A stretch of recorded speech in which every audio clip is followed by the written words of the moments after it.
Hello my friends, आप सुन रहे हैं हमारी कहानी डोमिनेटिंग लव एपिसोड 24। कहानी का टाइटल है oh my baby you are so innocent. तो फ्रेंड्स, कहानी स्टार्ट करने से पहले आपने मेरी बातों को समझा। मैंने आपको बताया कि मेरी बेटी की तबीयत नहीं ठीक है, मैं स्टोरी नहीं अपलोड कर पा रही हूँ। उसके लिए आप सभी का धन्यवाद कि आपने मेरी प्रॉब्लम को समझा। और मैं अभी भी 1 या 2 ही स्टोरी अपलोड कर पाऊँगी 1-2 दिन तक, ठीक है।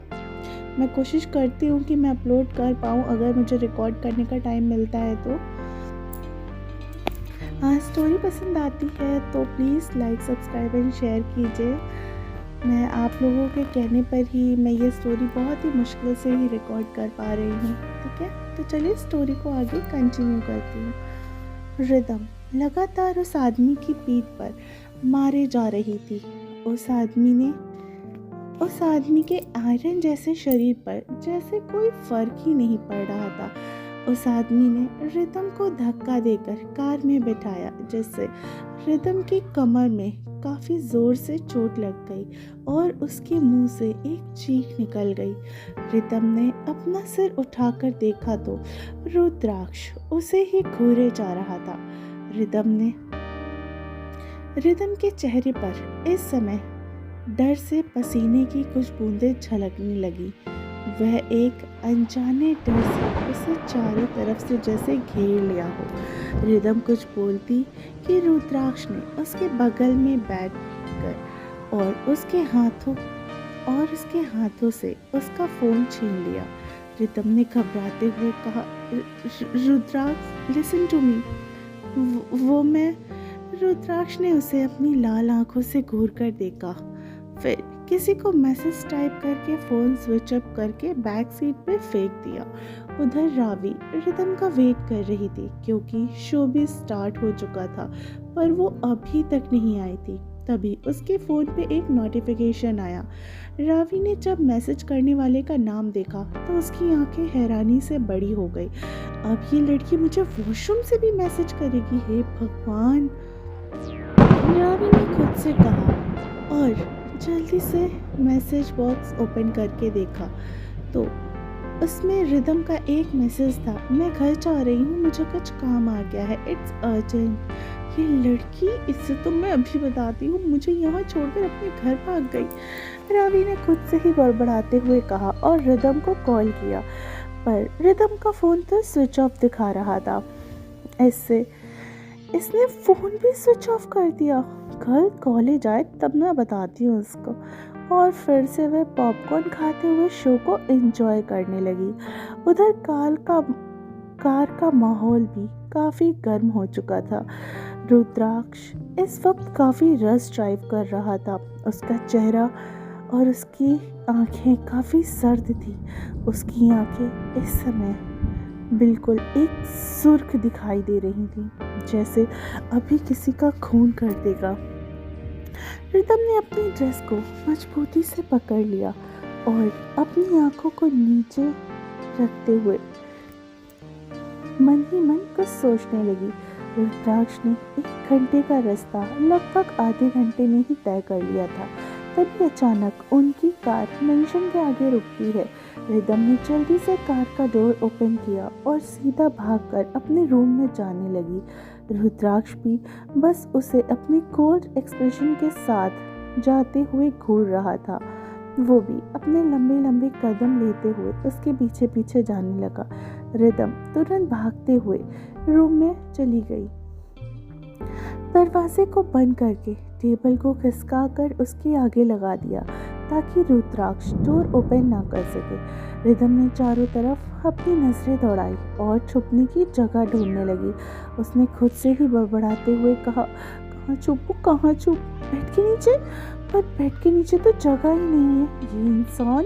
ये इंसान का कोई नॉर्मल बेड नहीं बनवा सकता था। इसे क्या मास्टर बेड में ही सोना ज़रूरी है? नीचे तो एक चींटी के भी छुपने की जगह नहीं है। ओह गॉड, अब क्या करूं मैं? तभी अचानक रिदम की नज़र सीलिंग पर गई। उसने ऊपर देखा और खुद से कहा, क्या मैं झूमर में जाके छुप जाऊं? अरे नहीं नहीं, और गिर जाऊंगी। इस वक्त रिदम बिल्कुल पागलों की तरह बिहेव कर रही थी। रुद्राक्ष के डर के कारण वह खुद से ही ना जाने कैसे उटूल पुटूल वाली बातें कर रही थी और अजीब सा ही बिहेव करे जा रही थी। तभी रिदम की नज़र कबर्ड की तरफ गई और जब उसने उसे खोलकर देखा तो कबर्ड में सिर्फ कपड़े ही भरे हुए थे। उसने चिढ़ते हुए कहा, क्या ज़रूरत है इतने कपड़ों की? 2 जोड़ी कपड़ों में भी तो काम चल सकता है ना, पर नहीं, इन्हें तो दुकान खोलना है। आप बताओ मैं क्या करूं? रिदम ने पैर पटकते हुए कहा। तभी उसके कानों में रुद्राक्ष की गुस्से भरी आवाज़ आई, जो लगातार गेट पे नॉक कर रहा था। रिदम, ओपन दी डोर, वरना मुझसे बुरा कोई नहीं होगा। अभी तक तुमने मेरा गुस्सा देखा नहीं है। रिदम ने अंदर अपने कानों को अपने हाथों से बंद कर लिया और धीरे से कहा, इतने दिनों से जो देख रही हूँ इनका गुस्सा, और ये कह रहे हैं देखा नहीं है। वो क्या गुस्सा नहीं है जो बोल रहे हैं? मैंने भी तो इनका गुस्सा देखा नहीं है। क्या इनका गुस्सा और भी ज़्यादा खतरनाक है? नहीं नहीं, ऐसा नहीं हो सकता। ओ God, please help me.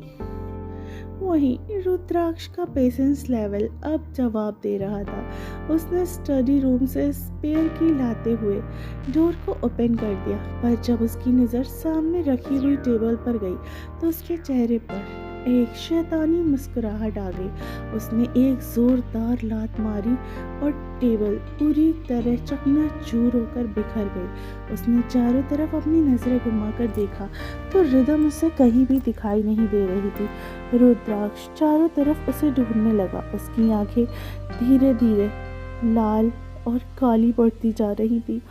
Rhythm उससे गुस्सा दिलाने का एक भी मौका नहीं छोड़ रही थी।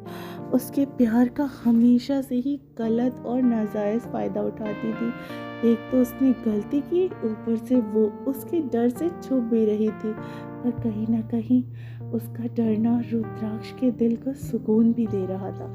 कम से कम एक विश्वास था कि उसके डर की वजह से ही, लेकिन रिदम उससे कभी दूर जाने की कोशिश नहीं करेगी।